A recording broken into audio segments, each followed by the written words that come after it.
Hello everyone.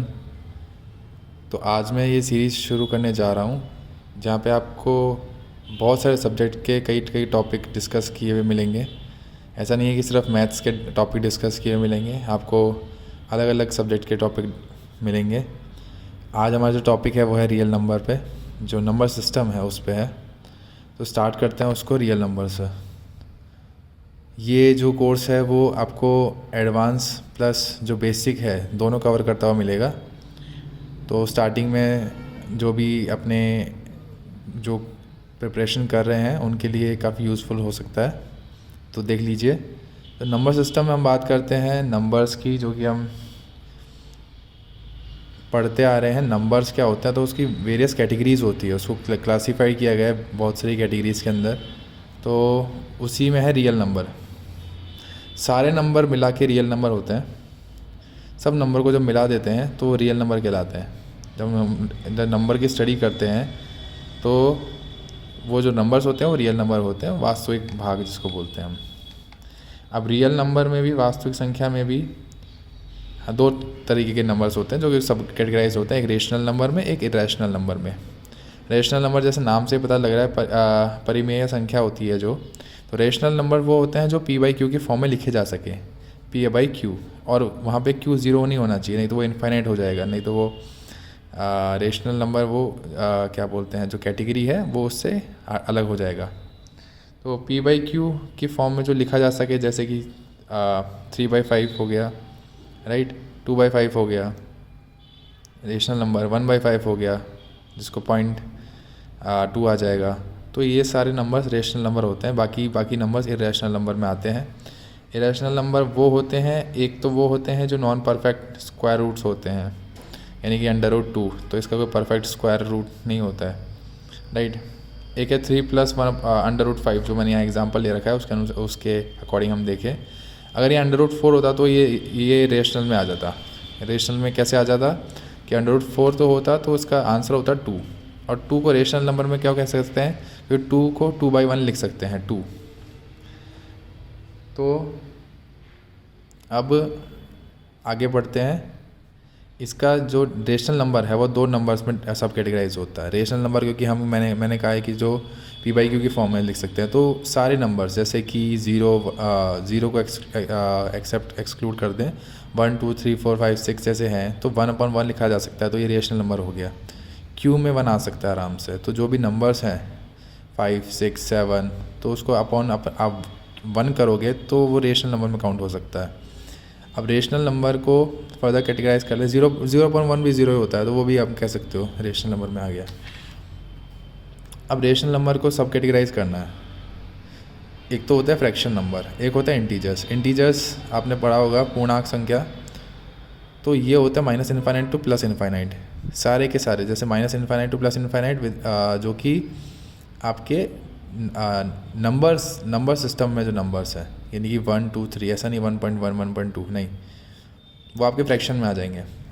जैसे यहाँ पे है 3/5, तो ये हो गया 0.6। तो यहाँ पे 6, यहाँ पे 1 और 2 ये तो आ जाएगा इंटीजर में, और आपका 0.6 जो है वो आगे जाएगा फ्रैक्शन में, फ्रैक्शन नंबर्स। और प्रॉपर फ्रैक्शन वो होते हैं जो >1 होते हैं, जैसे 3/5, जैसे कि जिसका डिनोमिनेटर ज़्यादा हो, और जिसका न्यूमरेटर अगर क्या बोलते हैं वो ज़्यादा होगा, तो वो आएगा पॉइंट्स में 1.1 1.5 मान लीजिए। तो वो एक प्रॉपर फ्रैक्शन में क्लासीफाइड नहीं होता। प्रॉपर फ्रैक्शन क्लासीफाइड वो होता है, वैसे तो प्रॉपर फ्रैक्शन वो जो नंबर है आपका फ्रैक्शनाइज हो जा रहा है। तो अब इसको सब कैटेगराइज करते हैं इंटीजर्स को। इंटीजर्स -∞ टू +∞ जा रहे हैं, जो कि एक तो इसमें नेगेटिव इंटीजर्स को एक्सक्लूड कर देते हैं हम। तो नेगेटिव इंटीजर्स को एक्सक्लूड करेंगे तो ये आएगा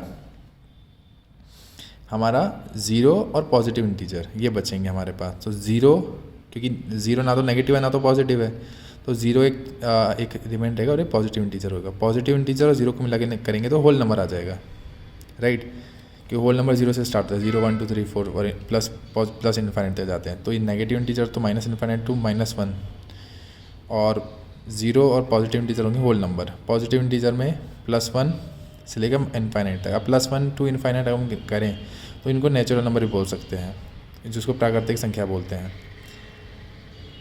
अगर इस नेचुरल नंबर को फर्दर क्लासीफाइड करें तो नेचुरल नंबर में हमने आपने सुना होगा कंपोजिट और प्राइम नंबर सुना होगा। तो कंपोजिट नंबर तो वो होते हैं जो भाज्य संख्या होती हैं, जो कि डिविजिबल हो जाती है किसी और संख्या से भी। खुद से तो डिवाइड होती है, किसी और संख्या से भी डिवाइड हो सकती है, 1 के अलावा। 1 से भी होती है, खुद से भी होती है, और एक संख्या और होती है जिससे वो डिविजिबल हो जाए। ठीक है, तो वो हो गए कंपोजिट संख्या, एक डिजिट या दो डिजिट, यानी कि वो किसी और से मिलकर बनी हुई है, जो कि उसका और किसी और से मिलकर बनी हुई है, तो उसका भाजन भी हो सकता है। ठीक है, 4 6 4 2 से बन सकता है। ठीक है, 3 6 है जो 2 और 3 से बन सकता है, 8 है जो 4 से 2 से बन सकता है। अब प्राइम नंबर्स के फैक्टोरियल 2 ही होते हैं। प्राइम नंबर सिर्फ या तो खुद से विभाजित होगा या तो एक और नंबर से विभाजित होगा, जो कि है 1, यानी 1 और खुद से, वो होगा प्राइम नंबर्स। एक होता है ट्विन प्राइम नंबर्स। ये थोड़ा सब क्लासिफिकेशन है, ये थोड़ा पढ़ लीजिए। ट्विन प्राइम नंबर्स वो होते हैं जिनके बीच में जो गैप होता है वो सिर्फ एक प्राइम नंबर, एक सिंगल प्राइम नंबर के विभाजन के उसके जो क्या बोल सकते हैं इसको, गैप है, उसके बराबर होता है। प्राइम नंबर 2, तो 5 और 7 में एक ही प्राइम नंबर आ रहा है 2, तो उसके गैप के बराबर हो जाएगा। ट्विन प्राइम नंबर्स होते हैं युग्म अभाज्य संख्या। तो जैसे 5 और 7 है, तो इसका जो डिफरेंस है वो सिर्फ 2 है, सिर्फ 2 है। तो ये ट्विन प्राइम नंबर्स होते हैं कि एक के बाद दूसरा प्राइम नंबर लगातार ऐसे। को प्राइम नंबर्स होते हैं जिनका HCF सिर्फ 1 हो। HCF जिनका 1 आ जाए, यानी कि जो आपस में डिविजिबल नहीं हो रहे और सिर्फ एक उनके अंदर कॉमन चीज़ है वो कि 1, तो वो को प्राइम नंबर्स होते हैं। अब एक नंबर आते हैं, आगे चलते हैं। एक नंबर आता है परफेक्ट नंबर। परफेक्ट नंबर जैसे कि परफेक्ट नंबर का पहले तो आप फैक्टोरियल निकालो। एक नंबर है, कोई भी आपको नंबर दे रखा है तो उसका फैक्टोरियल निकालो। फैक्टोरियल यानी कि किस से वो डिवाइड हो सकते हैं। जैसे 4 है, 4 का हो गया 1 2 और 4, राइट। 6 का हो गया 1 2 3 और 6। अब परफेक्ट नंबर वो होते हैं जिसमें वो खुद नंबर तो एक्सक्लूड कर दें, उसके अलावा जो भी नंबर बचे हैं उनका जो सम है वो उस नंबर के बराबर आ जाए, तो परफेक्ट नंबर है, वरना नहीं है। ये मैंने लिखा है, पहले उस नंबर के फैक्टर्स कर लो, उसके बाद उस नंबर को एक्सक्लूड कर दो। यदि बचे हुए फैक्टर्स का सम उस नंबर के बराबर आता है तो यानी वो नंबर परफेक्ट नंबर होगा। ठीक है, तो इसमें 4 का करेंगे तो 1 2 और 4 आता है, तो 2 और प्लस 1 3 आता है, तो ये प्रॉपर फैक्टर नहीं हो रहा है, तो फिर ये परफेक्ट नंबर नहीं है। जबकि 6 है, 6 में 1 2 और 3 आता है, जो कि 6 को एक्सक्लूड करके इनको अगर ऐड करते हैं तो ये आता है 5, तो आता है 6। कुछ और रिनाउंड जो टर्मिनोलॉजीज़ है वो भी हैं, जैसे अबेंडेंट नंबर और डिफिशिएंट नंबर। अबेंडेंट नंबर में कुछ फ़र्क नहीं आएगा। अबेंडेंट नंबर में बस ये जो फैक्टोरियल आएंगे, अगर वो ज़्यादा है उस नंबर से, जैसे 6, जैसे ये 6 एक नंबर है लेकिन फैक्टोरियल को ऐड करने के बाद अब आ गया 7, तो वो आ गया अबेंडेंट नंबर। और अगर 5 आया तो वो है डिफिशिएंट नंबर। इसको जल्दी से मैं कर रहा हूँ। एक ट्रायंगुलर नंबर लास्ट हम लेंगे आज। तो ट्रायंगुलर नंबर वो होते हैं जो एक ट्रायंगल के जो, अगर हम ट्रायंगल की कॉर्नर्स देखें, एजेस देखें और उसमें जो पोजीशंस देखें, तो ट्रायंगुलर नंबर वो होते हैं जो कि एक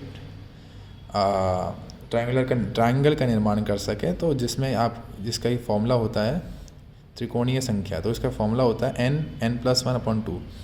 nth triangular number, first triangular number होगा 1, सेकंड ट्रायंगुलर नंबर होगा 3 और थर्ड ट्रायंगुलर नंबर 6। तो ये जैसे आइए इनको ऐसे डिनोट कर सकें। तो थैंक यू, आज के लिए इतना ही है। बाकी आप लोग, कई टर्मिनोलॉजीज़ और भी होती हैं, लेकिन ये जो हैं ये काफ़ी आपको हेल्प कर सकती हैं जो आज डिस्कस किया। या थैंक यू।